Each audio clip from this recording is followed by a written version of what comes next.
Mas antes de começar, eu gostaria de tratar de um assunto muito importante, sobre a questão do DNA. Eu mencionei ontem um pouquinho para vocês sobre o DNA. Agora, um estudo específico do DNA sugere as seguintes definições para o mesmo. Gostaria de dar algumas para vocês, porque tem um grupo muito grande de pesquisadores trabalhando a respeito disso, tentando encontrar o verdadeiro significado desse código. O primeiro deles é esse aqui, data de nascimento antiga. Não sei quantos de vocês já tiveram esse problema, eu estou passando por ele. Um outro significado muito interessante foi esse, deficiência neurológica aguda. Creio que a maior parte do pessoal aqui tem esse problema, inclusive eu mesmo. Tem uma outra para as crianças pequenas, que é essa daqui, desdentados não se alimentam. Eu não sei se aplica só às crianças ou algumas pessoas outras também. Tem uma que eu achei muito legal, isso aqui vem muito a falar dentro daquilo que temos visto, desenvolvendo novas atitudes. Então lembra quando você sair daqui, você precisa ter um DNA novo. Tem uma outra também que eu sei que muita gente vai gostar dessa aqui, desembaraçando novas amizades. Isso pode dar golinha no dedo. Então trabalhe sério nessa daí, vê se você desembaraça um pouquinho a questão. Tem uma que tem gente que vai sair com esse tipo de problema de DNA. Duvidosos nunca alcançam. Agora, infelizmente a última, me mandaram, eu não tenho nada a ver com isso, se quiserem me apedrejar, não me apedrejem. Eu não sou culpado, eu só transcrevi para cá aquilo que me mandaram. Desesperadas, nunca avaliadas. Não sei se isso tem a ver com alguém por aqui. Mas isso aí é um pouquinho do estudo básico do DNA, algumas conclusões do código genético, qual o significado dele. Eu acho muito interessante porque quando nós pensamos em termos de ciências, nós temos hoje sido bombardeados por informações a respeito da teoria da evolução. Que a teoria da evolução é uma boa teoria. Que a teoria da evolução é uma teoria que já foi provada, que é uma teoria e blá, blá, blá, blá, blá, blá, blá, blá, blá, e vocês conhecem todo o resto da história. Deixe-me apenas dar dois exemplos que eu gostaria de citar para vocês, que são os seguintes. Primeiro, com respeito à biodiversidade. A teoria da evolução propõe que todos viemos de uma única forma de vida, que viveu num passado muito distante, extremamente distante. Já o criacionismo propõe que formas de vida foram criadas independentes. Ou seja, a criação foi completa, foi complexa, foi diversificada e foi criada com uma capacidade de adaptação limitada. É interessante porque a teoria da evolução, por muitos e muitos anos, baseou-se num modelo que foi proposto por Ernest Haeckel, finalzinho do século XIX, mostrando as similaridades de embriões no seu estágio menos desenvolvido. E essa figura aí, se o Márcio estiver colocando lá, é a figura que aparece em quase todo o livro de biologia, mostrando a evidência. Olha os embriões na parte superior, como eles são bem parecidos, parecem todos jiricos. Aí se alguém falar que você tem cabeça de jirico, não se preocupa com isso.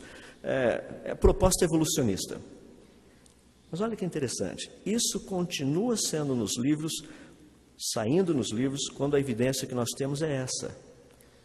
Isso não é desenho, isso foram embriões, foram escaneados utilizando-se microscopia de varredura. O que confirma o posicionamento criacionista. São diferentes, completamente diferentes.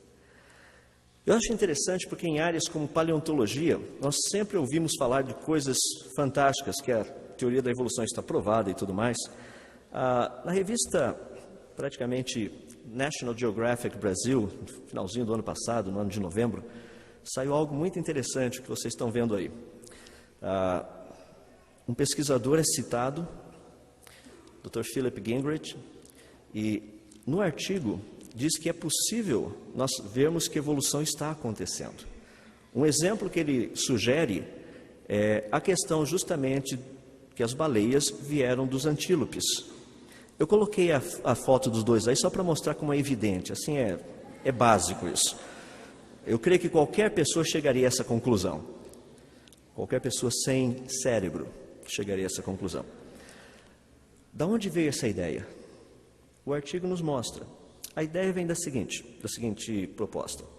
Dr. Gingrich, fazendo sua pesquisa, ele encontrou apenas alguns fragmentos de ossos fossilizados que vocês estão vendo naquela parte superior, aqueles pedacinhos cinzas. Baseado nesses pedacinhos, ele desenhou esse animal que aparece nessas publicações científicas. Ele ficou conhecido como Paxetus. E a revista National Geographic, do ano passado, trouxe dizendo que isto é uma evidência da evolução. É uma pena para os evolucionistas que isso foi publicado. É uma grande pena, sabe por quê? Em 2001, foi publicado um outro artigo, porque eles encontraram o resto do animal. O animal era um tapir, e tapados eram os que pensavam que eram um Paxetus. É interessante, é isso que estão vendendo para você. É isso que você recebe e fala, uau, está aprovado. Bíblia, que é isso? A Bíblia está totalmente errada. Eu gostaria de desapontar mais alguns de vocês aí, principalmente o pessoal que está fazendo cursinho para entrar no vestibular e o pessoal que infelizmente tem que estudar pré-história do homem. Você sabia que tudo aquilo que você está estudando não vale mais? Aqueles que quiserem achar onde está isso, sobre o homem de Neandertal, é só entrar no site www.nature.com/news/2004/08223/PF/430958A_PF.html. É fácil encontrar informação lá. É por isso que nós somos arqueólogos da internet. Você fica escavando para achar onde é que está a informação. Essa informação trata do Dr. von Zitten. Von Zitten tem sido um grande pesquisador dos neandertais. Quase tudo que você lê de literatura está baseado ou relacionado com o trabalho dele.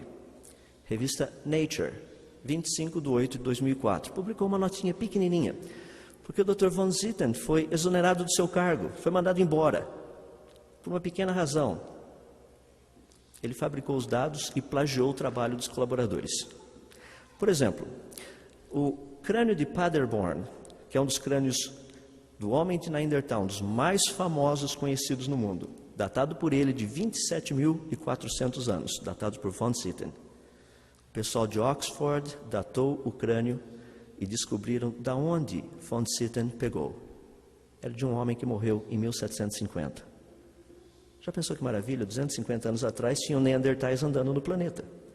Quer dizer, para ser bem sincero, tem vários deles por aqui. Estou brincando. Espero que não tenha ninguém de Neandertal aqui. Se tiver também, sinta-se à vontade. Aí, bem-vindo à comunidade. Temos de tudo um pouco. Agora, o que é fascinante, você está estudando sobre os neandertais e olha o que os cientistas estão falando. Dr. Chris Stranger, que é especialista em Idade da Pedra, ele é diretor do Centro de Origens Humanas do Museu de História Natural de Londres. Ele diz o seguinte: o que foi considerado a maior prova ou a maior peça de evidência demonstrando que neandertais viveram no passado no norte europeu acabou de desabar. Nós teremos que reescrever a pré-história. O que você está estudando hoje já não é mais história. Não é legal isso? E você está pagando para estudar ainda. E tem professor seu que, se você não souber aquela coisa errada no livro, você não passa de ano. Dr. Thomas Tenberger, a antropologia terá que revisar a sua posição quanto ao homem moderno entre 40.000 e 10.000 anos antes de Cristo.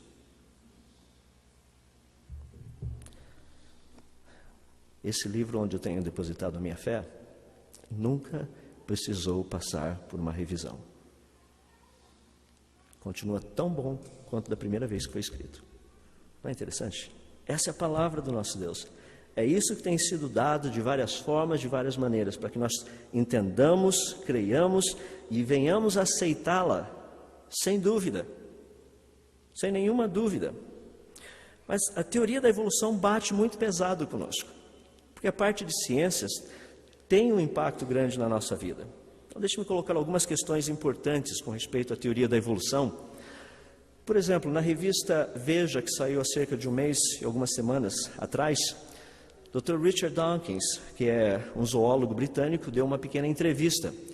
E ele ali nessa revista diz que evolução não é o resultado de escolhas aleatórias, mas sim da seleção natural, separando os genes vantajosos dos não vantajosos.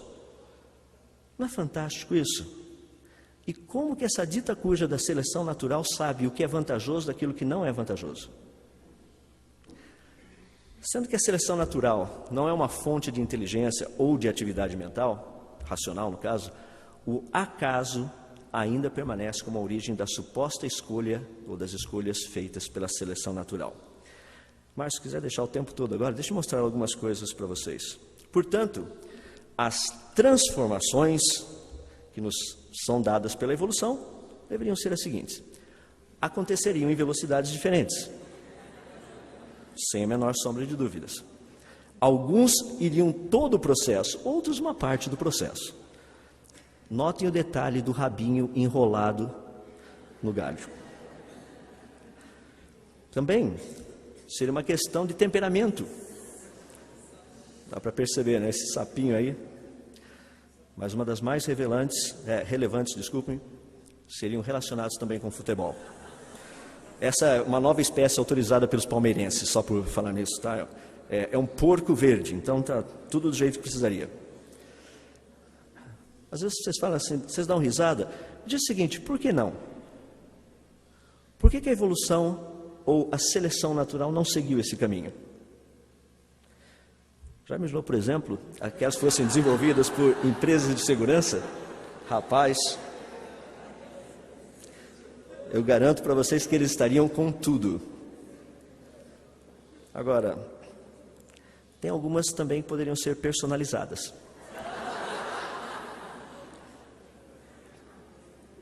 A minha pergunta é: por que esses animais não vieram à existência? Eu fico pensando a respeito da teoria da evolução. Cada vez que eu estudo mais, porque eu continuo estudando e pesquisando, sinceramente, eu fico mais impressionado com toda a proposta. Cada vez eu acho que o pessoal está mais fora do eixo do que... como a gente diz, viajar na maionese, eles viajavam há um século e pouco atrás. Atualmente a situação é um pouquinho pior do que essa.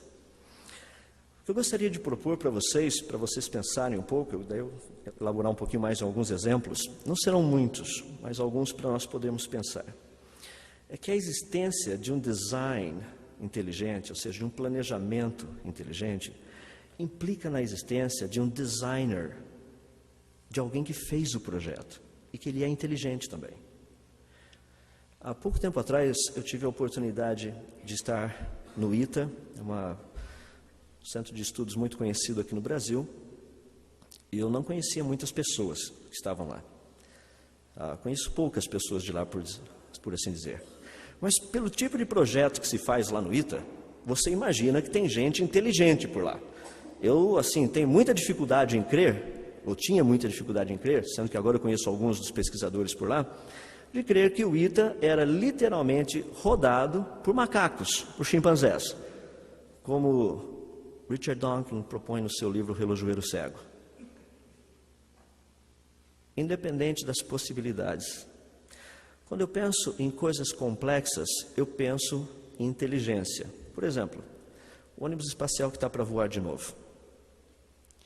É uma complexidade tal que nós não temos nada, nenhuma máquina no planeta que seja mais complexa do que ele. Absolutamente nada. No entanto, muito embora, não conhecendo os engenheiros da NASA, que literalmente projetaram esse ônibus espacial, qualquer pessoa chegaria à conclusão que eles são muito inteligentes. E principalmente que o ônibus espacial não é o resultado de um furacão que passou por um ferro velho de aviões. Ou seja, não faz sentido. Imagina um ferro velho de aviões, me passa um furacão por ali e para esse ônibus espacial na sua frente. Você olha e fala assim: isso é muito para o meu globinho. É verdade, para o meu também. É por isso que por muitos anos da minha vida eu fui evolucionista. Eu deixei de ser evolucionista, passei a ser criacionista por razões científicas e não religiosas. Tem muita gente que acha que o criacionismo é para religioso. Não é para religioso. Criacionista é para gente que gosta de ciências, que faz ciências. Então, eu gostaria de tratar um pouco com vocês justamente a respeito desse que é o Criador, olhando alguns exemplos. Antes de começar, abram suas Bíblias, Salmo 104, verso 24.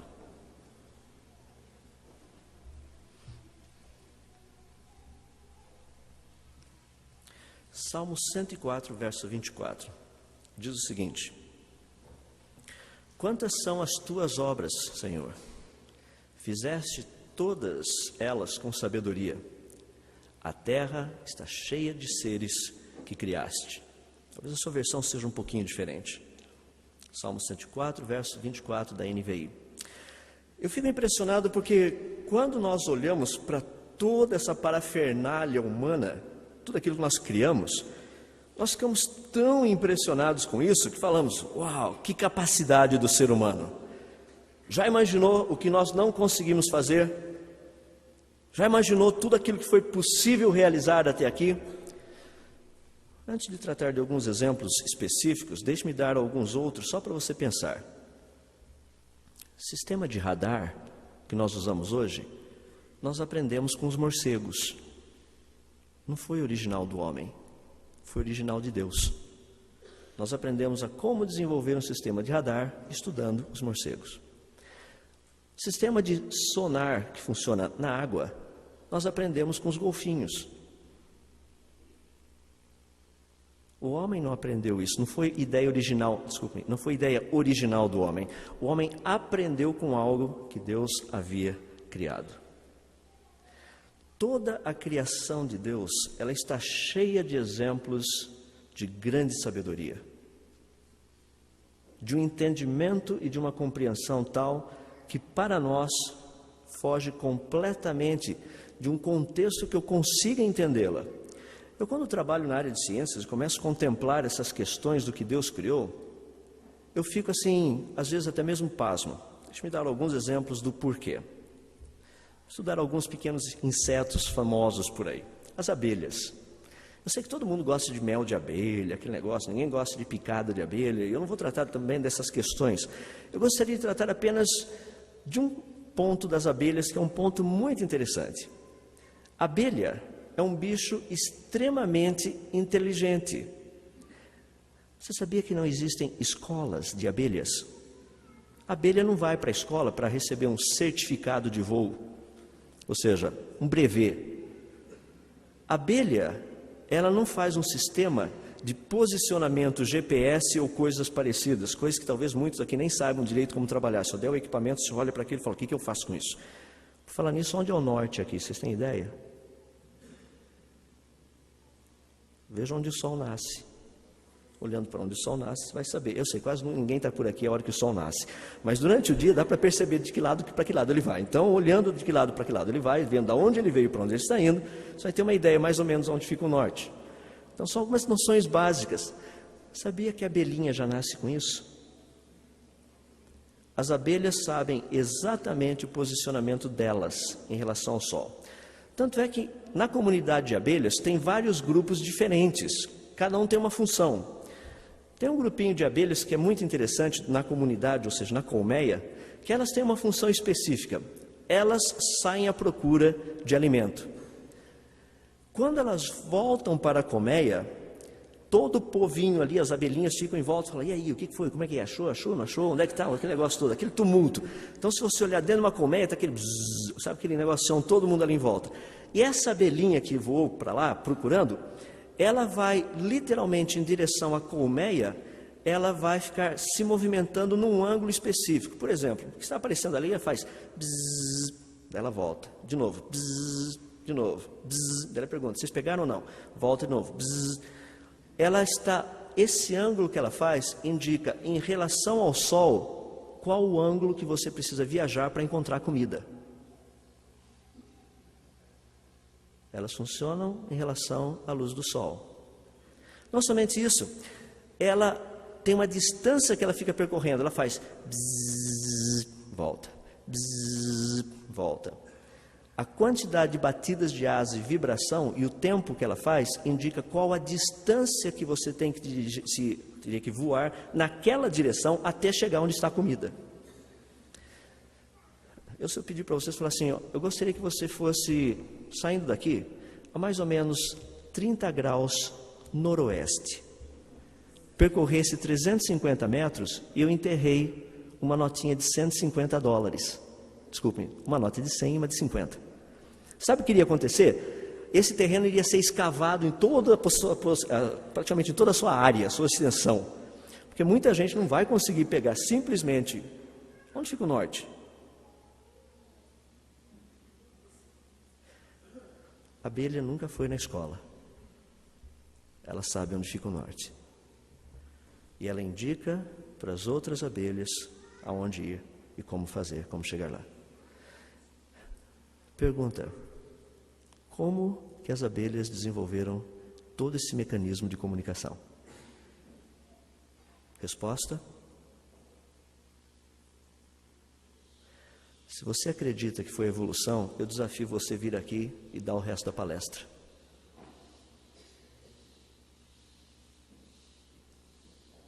É só explicar como que isso aconteceu.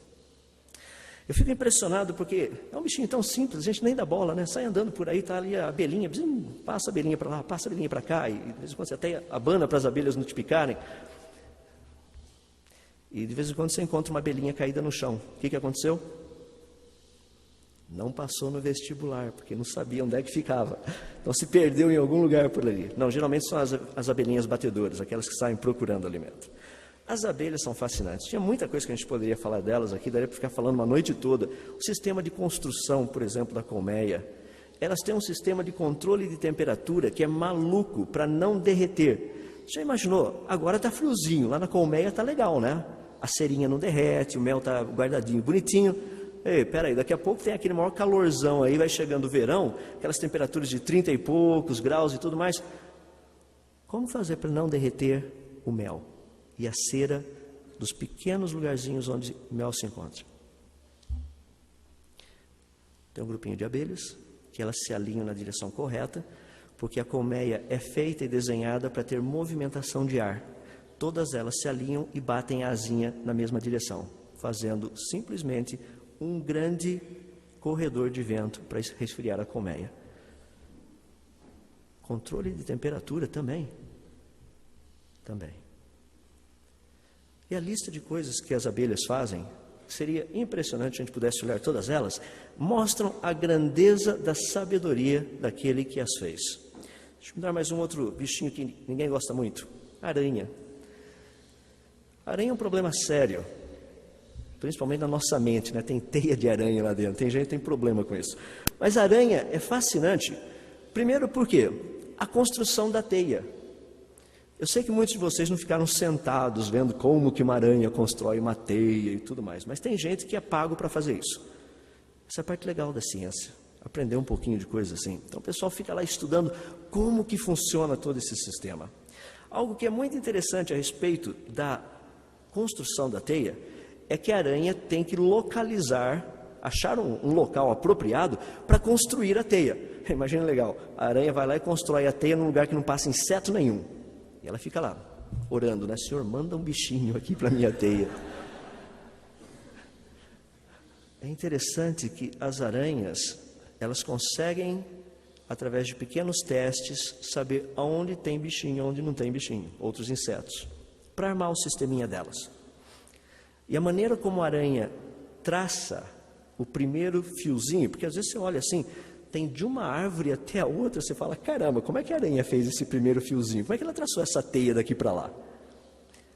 A aranha primeiro, ela examina o local, a volta toda, vê aonde teria um outro ponto, se a distância for muito grande, e daqui a pouco a gente vai dar uma olhada nessas proporções, e ela faz o seguinte, ela vê a direção do vento.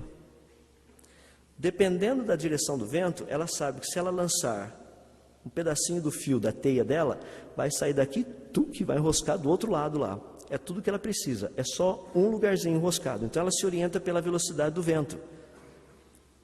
Se não tem vento, ela procura um lugar menor, onde ela tem condição de andar e esticar e montar a teia dela. A construção é muito interessante, porque ela faz um desenho, ela planeja. Os primeiros fios que ela tece são os um pouquinho assim mais grossos, para ter uma resistência maior. Esses são os que são montados nos pontos estratégicos. E ela consegue avaliar qual a distância mínima que tem que ter para colocar os suportes e prendê-los, para que a teia não caia. Depois que ela faz isso, ela traça essa base, daí ela traça os pontos centrais, também são feitos com esses, literalmente com um pouquinho de teia de aranha, filamentozinho de teia de aranha um pouquinho mais grosso, também para ter uma boa resistência, monta esse sisteminha todo, daí ela começa com uma teia um pouco mais fina, um filamento mais fino, fazer o sisteminha dela, como vocês estão habituados a ver. Muito interessante.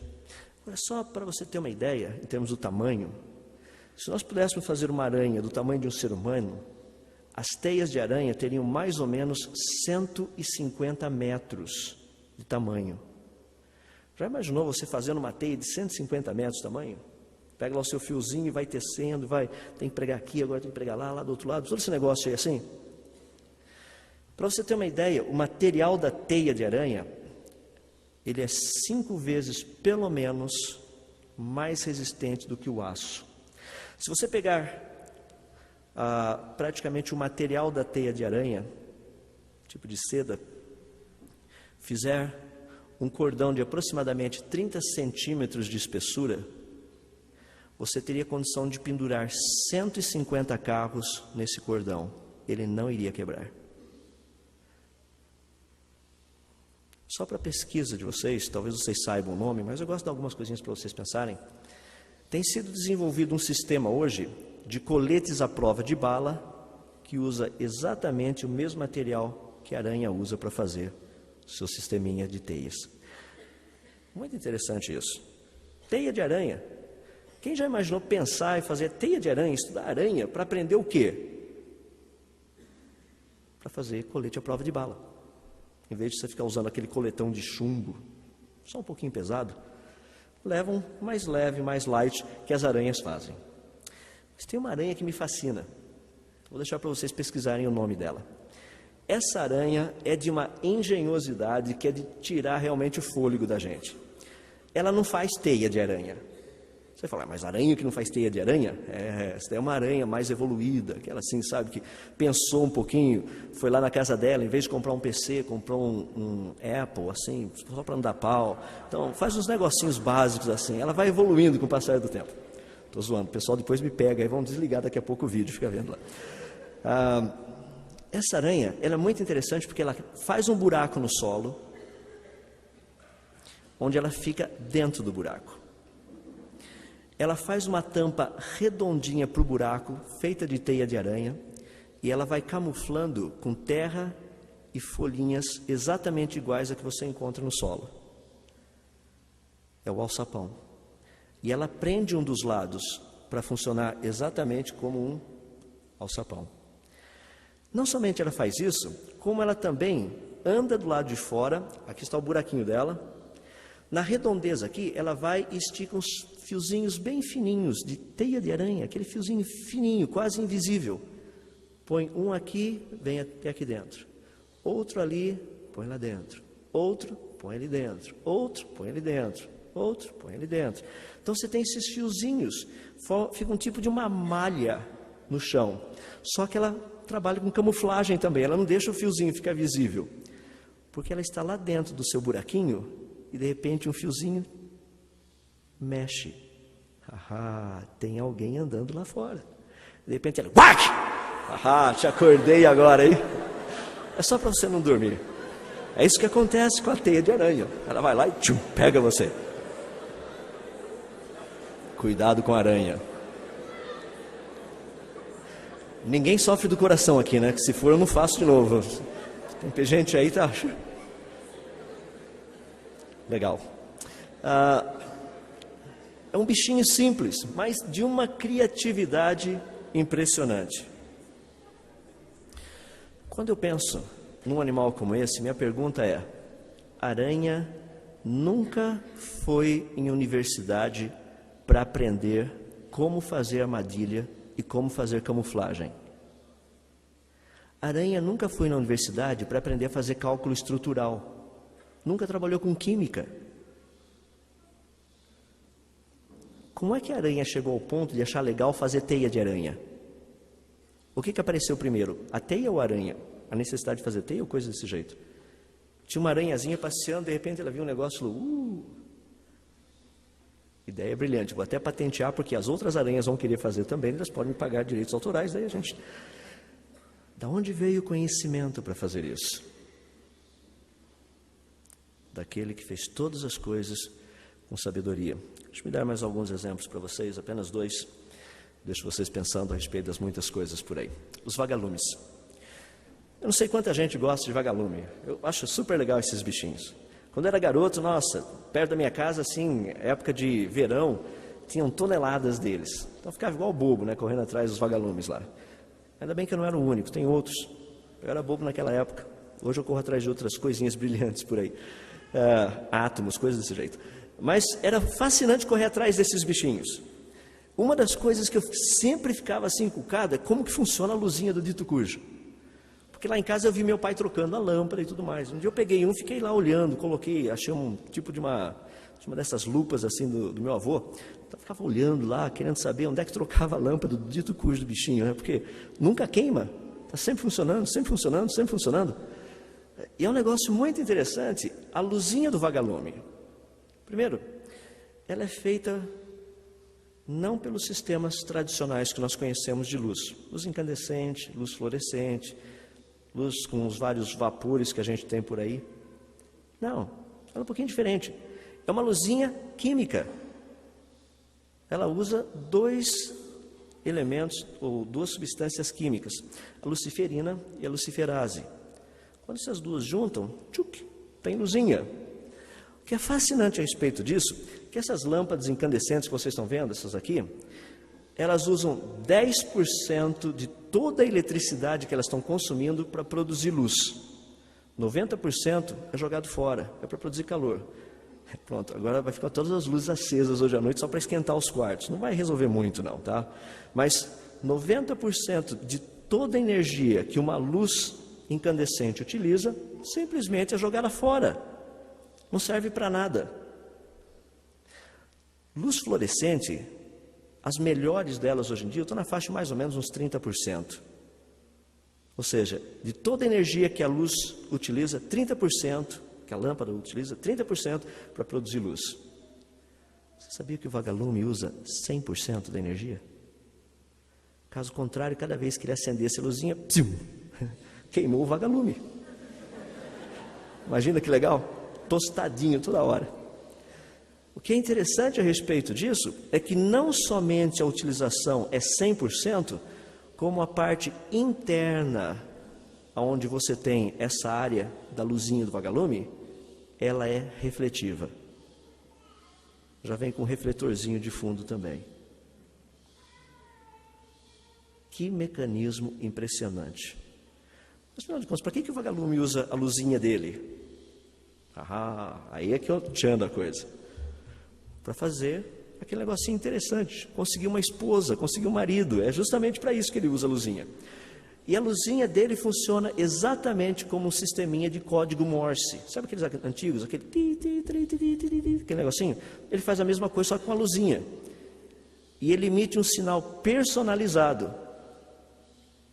Estou vendo muita gente hoje à noite com lanterninha lá de cima, né? Isso é muito legal isso aí. Tenho certeza que outra pessoa sabe entender o teu sinal, senão só tem luzinha para tudo quanto é lugar. O que me impressiona é que vagalume nenhum vai para a escola para aprender como fazer o código. Todos eles já nascem com o código programado. Prontinho, vem na BIOS, pronto para funcionar. Como? Trabalho de um grande Criador, um grande Deus que sabe fazer todas as coisas. Sabia que qualquer pessoa que souber como fazer uma luz de vagalume, sem dúvida será o homem mais rico desse milênio? Nós não temos dúvida disso.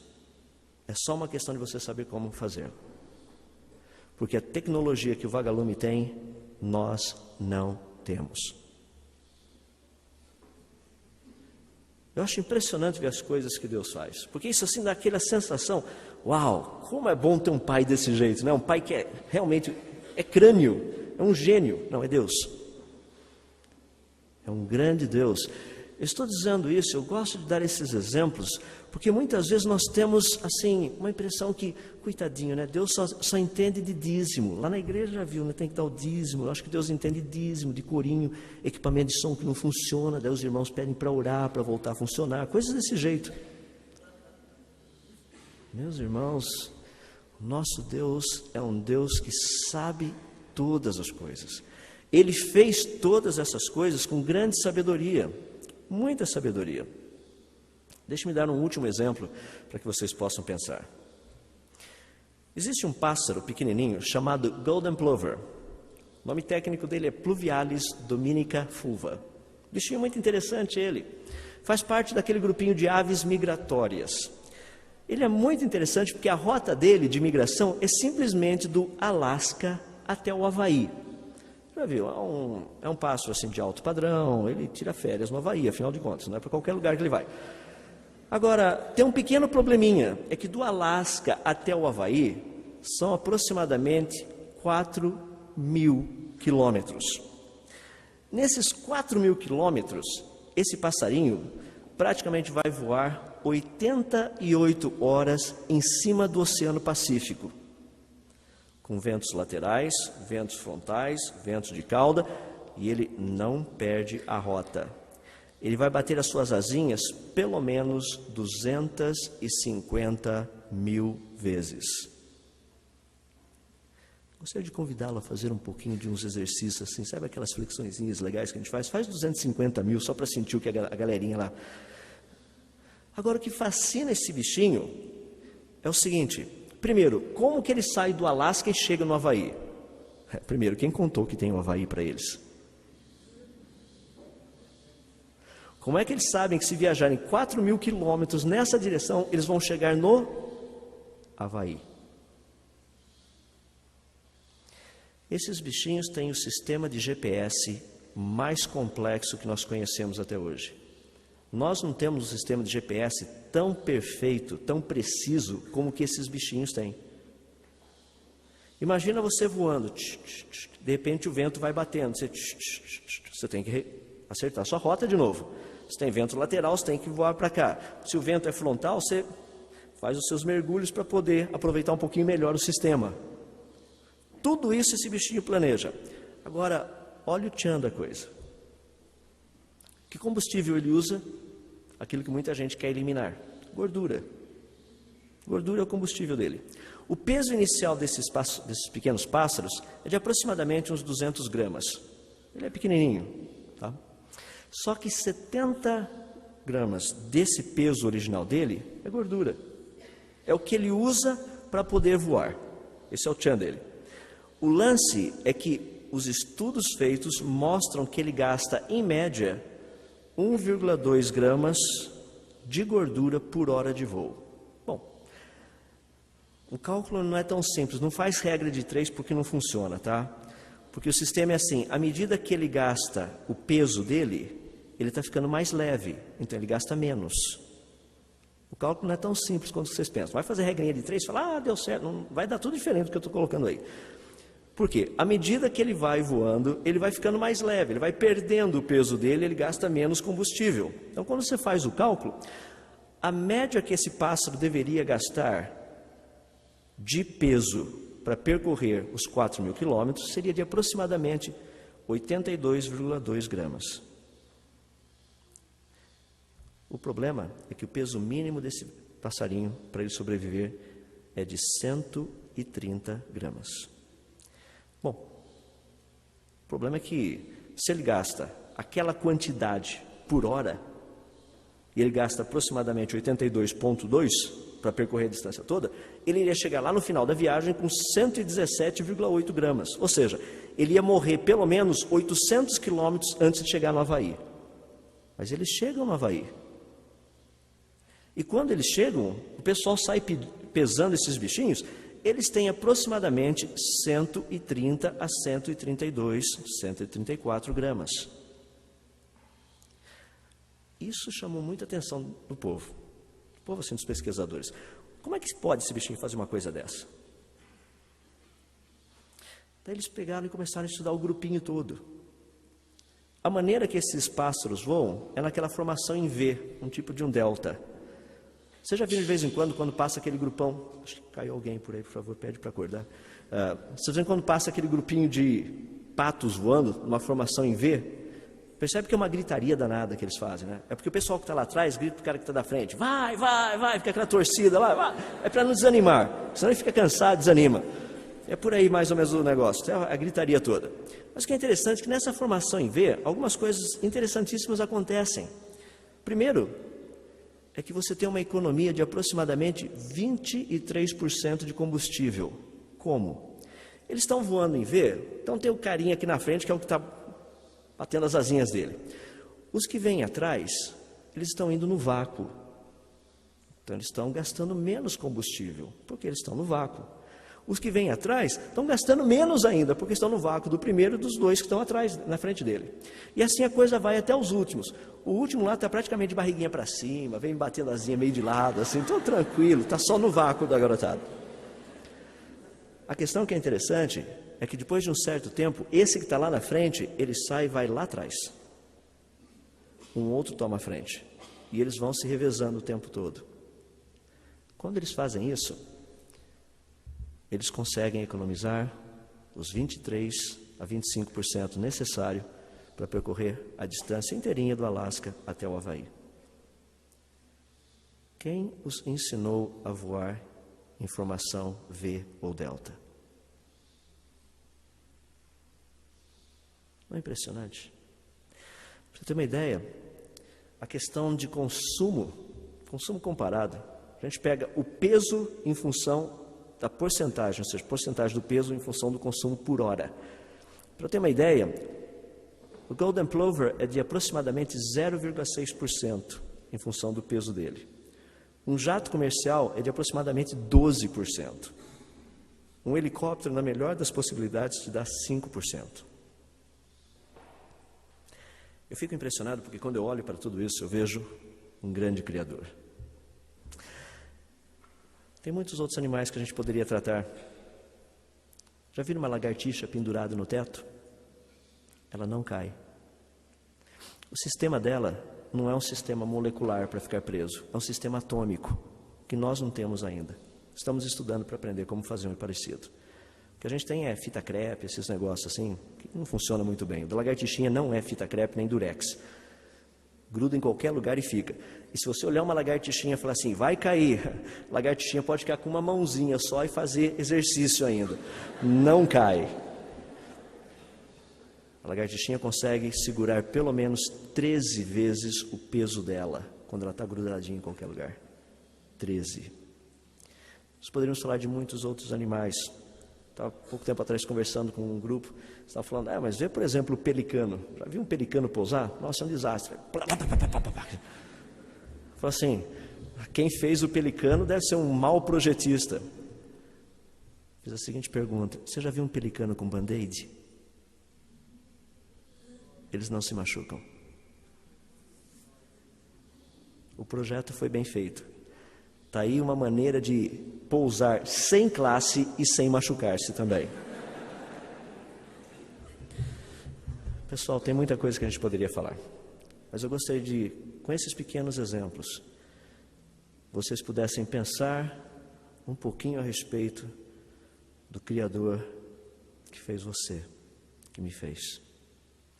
Se esses bichinhos que nós pisamos em cima, às vezes a gente nem percebe, Deus fez com tamanha sabedoria, com tamanha precisão, o que você acha e o que você pensa a teu respeito? Hoje pela manhã perguntaram a respeito do valor do ser humano. O Criador te fez de uma forma simplesmente maravilhosa.